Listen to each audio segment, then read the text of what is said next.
Good morning friends. तुम्हा सर्वांना भोगी आणि मकर संक्रांतीच्या खूप खूप शुभेच्छा. आज आपण बनवतो आहे खिंदाट आणि बाजरीची भाकरीची रेसिपी. तर सुरुवातीला आपण ग्रेव्ही कशी करायची ते बघतो आहे. त्यासाठी एक मोठा कांदा चिरून घेतला आहे मी, आणि खोबरं, आलं, लसूण, तीळ, पांढरे तीळ घ्यायचे तिथे. तव्यावरती थोडं तेल टाकून आपण हे सगळं परतून घेऊ. 3 टेबलस्पून तेल घेतलेलं आहे. खोबरं आणि सुरुवातीला आपण कांदा परतून घेतो आहे. कांदा लालसर होईपर्यंत आपण परतून घेतो आहे. तर त्यानंतर आपण ह्याच्यामध्ये आलं आणि लसूण ॲड करणार आहोत थोडंसं भाजण्यासाठी. कांदा लालसर झाल्यानंतर आपण लसूण टाकूया. आलं पण बारीक चिरून घ्यायचं, जेणेकरून ते व्यवस्थित भाजेल. पांढरे तीळ टाकून घ्यायचं, भाजून घ्यायचं, आणि हे सर्व मिश्रण एकत्रित भाजून घ्यायचं. शेवटी 5 मिनटं मीडियम फ्लेमवरती. जास्त मोठा फ्लेम केलं तर आपले हे करपून जाईल. सो मीडियम फ्लेमच यूज करायचा. भाजल्यानंतर आपण असं प्लेटमध्ये काढून घेऊ. आणि ही वाटण जे करणार आहेत हे पूर्ण थंड झाल्यानंतरच आपण मिक्सरमध्ये वाटण तयार करून घेऊ. तर मिक्सरमध्ये घेतो आहे आपण बारीक करून. वाटण असं दिसेल. याच्यामध्ये थोडंसं पाणी लागेल इतकं ॲड करायचं. जास्त पण पातळ कन्सिस्टन्सी नाही ठेवायची ह्याच्यामध्ये कन्सिस्टन्सी थोडीशी ग्रेव्ही म्हणजे जाडसरच लागते. गडबडीमध्ये मी थोडंसं 1 शिट्टी दिली आहे कुकरमध्ये भाज्यांना. कढईमध्ये तेल टाकतो आहे. तेलामध्ये 3 टेबलस्पून तेलामध्ये ग्रेव्ही ॲड करतो आहे. 3 ते 4 टेबलस्पून ग्रेव्ही.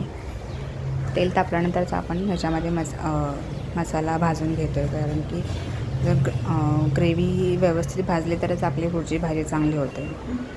तेल सुटूपर्यंत आपण 2-3 मिनटं आपण थोडंसं वेट करूयात. व्यवस्थित मिक्स करून घेऊयात. थोडीशी हळद. असं तेल सुटल्यानंतर ही आपली ग्रेव्ही भाजली असं आपण समजू शकतो. ह्याच्यामध्ये आपण शिजवून घेतलेल्या पूर्ण भाज्या मिक्स करून घेऊ व्यवस्थित. थोडीशी साखर टाकते मी गोडीला, आणि चवीनुसार मीठ. तुम्हाला जेवढं मीठ हवं आहे, कमी जास्त, त्याप्रमाणे तुम्ही टाकू शकता. 5 मिनटं याच्यामध्ये वाफ येऊन देऊ आपण.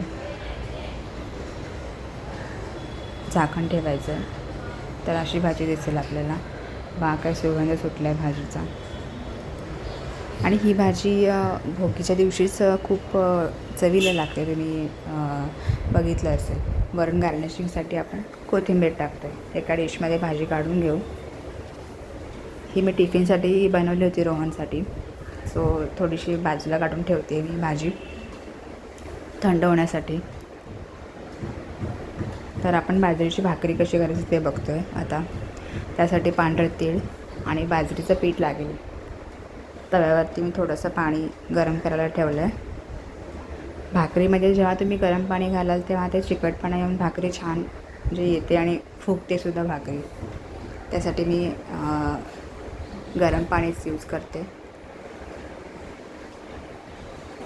इथे मी 2 छोट्या भाकरी करते, त्यामुळे थोडंसं पीठ घेतलेलं आहे बाजरीचं. वरून तीळ टाकायचं, तुम्हाला जेवढं हवं आहे तेवढं, आणि थोडंसं जास्त टाकायचं, जेणेकरून बाजरीच्या भाकरीवरती दिसून येईल ते. आणि तिळाची साईड आहे ती खालच्या साईडला ठेवायची. तव्यावरती पाणी लावून घेऊ सर्व बाजूने. आपली बाजरीची भाकरी तयार झालेली आहे. अशी टम्मक फुगलेली सुद्धा आहे भाकरी. तर आपल्याला भोगीमध्ये बाजरीची भाकरी आणि खिंदाटची भाजीचं खूप महत्त्व आहे महाराष्ट्रामध्ये. रेसिपी